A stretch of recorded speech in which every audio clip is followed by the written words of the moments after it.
Good afternoon, everyone, and thank you for choosing Across the Fence. I'm Will Michael in for Fran Stoddard. A federal investment of more than $1 million is going to help Vermont's economy and our local food system. The investment is in a livestock slaughter and processing facility in Ferrisburgh. Historically, slaughter and processing has been a bottleneck in the state and region. It prevents livestock producers from getting more local meat to the market. Here's Across the Fence's Keith Silva with our story. The cuts at Vermont Livestock and Slaughter are always choice. It's a trade of a lifetime.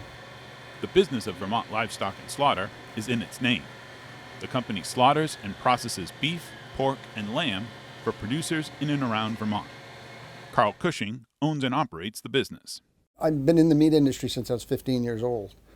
As a meat cutter, later as a meat inspector, and worked my way up through in agriculture, and then came back here. I had to come back to my roots. Cushing received a grant for just over $1 million from the United States Department of Agriculture. The funding comes from the Biden administration's Meat and Poultry Processing Expansion Program.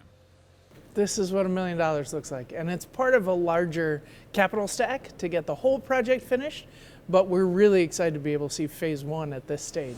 And then I would love to stay in touch. Sarah Waring is the state director of USDA Rural Development. This development for this business is going to be able to take them from something like 36 animals a day to over 100 animals a day, not only in terms of the storage, in terms of the space for the live animals, but then also the flow and the process through the kill floor and into processing. The Vermont Secretary of Agriculture knows the improvements at this facility act as a rising tide that will lift the agricultural economy of Vermont. These investments are really important for Vermont agriculture. It's not only helping this business become more affordable and expand, but it's also helping the landscape out there. The more animals that we can process, the more animals there will be on the land, and that also means good news for the consumer because we're putting more local meat on the table. Better processing facilitates more animals on the land and more jobs for Vermonters. It is a high volume, low profit business, so we have to do an awful lot in order to make things work. And therein lies the opportunities here, that if we are able to expand as we are and provide that service, then it helps us. It means jobs, a number of jobs, and it also means the keeping more of that opportunity here in Vermont, that they don't have to buy in, it's raised right here. And when we had this situation 2 years ago with COVID, the local people were the ones that were able to supply because they raised it, it's on their farm, and we just had to get it done so that they could compete in that market. Our future is the future of the producers as well, the farmers. A benefit of keeping locals employed and money in the local economy reinforces the importance of knowing where the food we eat comes from and who's raising and processing it.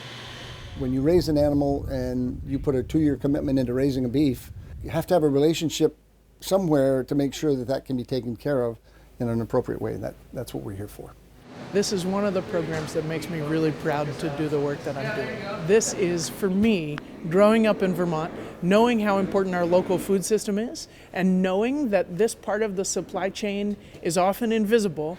What I really appreciate about Vermont Livestock Slaughter and Processing is that they're locating that processing right here where the producers are, where the farmers are going to bring their animals nearby to the farms all around Vermont, within driving distance, for everybody. But they are focused on staying local, and that means jobs in the economy. But it also means that that whole supply chain isn't at risk when something happens somewhere around the globe. Well, these facilities are critical for our food supply. The consumer now wants to know where their food came from, how it was processed, how it was raised. They want to know their farmer. So if we can keep it local, regional, I think that goes a long way of making sure we have a steady, sure, safe, quality supply of meat. But also, we also want to make sure that our land remains open. And if we don't have animals on our land, if we don't have animal production on our land, it really puts that whole landscape of Vermont at risk. So that's why these investments in these facilities are very, very important. Investing in local agriculture and processors that will meet the needs of Vermont agriculture today, tomorrow, and in the future. In Ferrisburgh, I'm Keith Silva with Across the Fence. One of the strongest proponents of expanding livestock processing facilities in Vermont is Agriculture Secretary Anson Tebitz. Secretary Tebitz joins us now to discuss this and more in depth. Anson, thank you for being with us. Great to be with you, Will. So as we just saw and heard, the investment in Ferrisburgh means the facility will be able to process about 3 times as many animals as it does now. Does this solve the bottleneck problem? It certainly helps, but we have more work to do in other regions of the state as well. Investing in our local food is one of our priorities. There is a tremendous need for local meat, but it has a sliding effect here as well, because if we can get more animals processed, that means more farmers can raise their animals and keep them on the land. And then the benefit to the public is they get more local food. They know where their food is coming from. It's not traveling as far. So it has a number of wonderful aspects to it if we can just build that infrastructure. But we have other plants and other facilities that need some care as well, and we'll keep working on those. So I think sometimes when we think of animal slaughter and processing, it's a large producer. What about a family? They're raising some of their own meat, a couple of sheep or pigs. Are they going to find room in the system to come in and have an animal processed? Well, how it usually works is there's some core producers or farmers that usually have a preference over some of our backyard farmers as well. So what this does, if we can improve the infrastructure, if we can get more animals through the system, that will free up some spaces. So some of those folks that do want to raise a couple of animals and have them slaughtered and processed at a facility, they can get in line. So we do hear from time to time, particularly in the fall when a lot of the animals have been raised through the summer, it's time to bring a couple of those pigs in or some lamb into the facilities. They're the ones that are sometimes booking out maybe a year in advance. So we really need to continue to work on helping more facilities like the Ferrisburgh plant. And Anson, if I understand correctly, there's a real economic opportunity, not just at the slaughterhouse, but there are other pieces that occur. We all enjoy a smoked ham. We all appreciate a nice cut of meat, or I should say many people do. Those are jobs in and of themselves that are now available to people, reasonably well-paying jobs? Yeah, we have some facilities that just do the processing and wrapping, and a carcass may come into that facility and have it cut. It takes a real talent as well, so some training is involved. We do have courses. Vermont Technical College in Randolph has a course for people that want to get into that. We have, our pork, our bacon that needs to be smoked. There's some opportunities there for folks if they would like to learn that skill.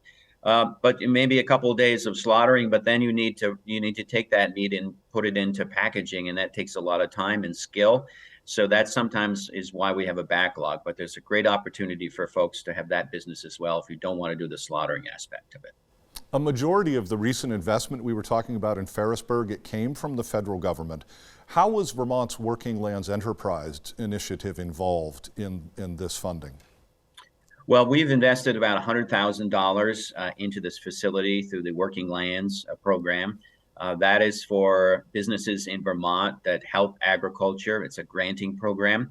We also have received some dollars from the Commerce Agency that also contributed to this plant. And I would encourage all our businesses out there to look at the Agency of Commerce. They have a number of programs out there. And we'll continue to work with the federal and state programs to try to improve our infrastructure, whether it be at slaughterhouses or in the milk house or at our dairy plants or in the apple orchard. All this stuff is very, very important. And the Working Lands program is a key part of that. And that's all about making sure that we have available, fresh, local food. But this is also about strengthening the supply chain, which we learned about during COVID. Absolutely. We learned a lot during COVID about sort of a national system. but we really need a regional system. We need to feed more Vermonters with local food, and there's a thirst out there from Vermonters wanting to know where their food comes from and support their neighbors and keep that land and agriculture production. But we also have some significant markets to the south of us that we could capitalize on if we had more opportunity and a more affordable way to process that food in Vermont and get it to the Bostons and the New Yorks and Washington, Philadelphia, et cetera. A lot of people, those areas consider Vermont their backyard, and they know the quality of food that comes from Vermont. So it's a real opportunity to us, but we need to build on that infrastructure and make it more affordable for Vermonters to do business. So fresh local food, strengthening the supply chain. This was also about creating jobs. Owner Carl Cushing told us he plans to add another 15 or more employees. He currently has 9. He's going to more than double his workforce. Absolutely. It's a great opportunity for folks to work in a team. You know, Carl has a wonderful facility there. He's been in the business for a long time. He knows what it takes, and he's committed to hiring as many as he can there. I was there one day this fall, and it was an opportunity to talk to a number of employees. A lot of those employees have been with him more than a couple of decades. They like what they do. They enjoy the work atmosphere there, and it's a good paying job at a really wonderful facility that Carl's put together there that's going to be expanding over the next few years. Anson, I have about a minute left. Are there other agricultural infrastructure investments like the slaughterhouse that we need in Vermont?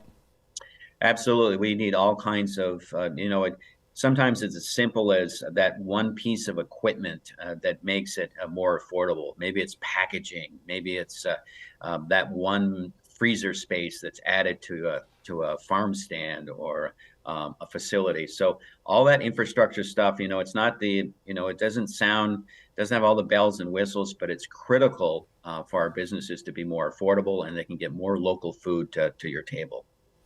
Anson, I need to stop us there as we're just about out of time. Always a pleasure to have you with us, and we'll look forward to seeing you, more of you in 2023. Thank you very much. Thank you, Will. And that's our program for today. We know you have choices, so thanks for choosing us.